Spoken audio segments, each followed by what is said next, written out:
adam il ərzində 360-400 kiloqram tullantı yaradır. Bəs bu tullantıların aqibəti necə olur?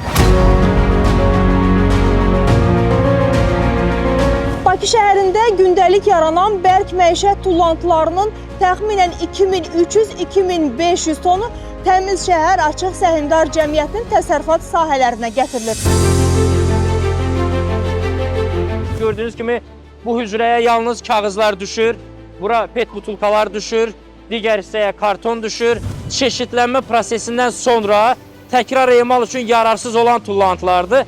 Həmin o tullantılar isə göndərilir Bakı bərk məişət tullantılarının yandırılması zavodunda yandırılma üsulu ilə zərərsizləşdirilir.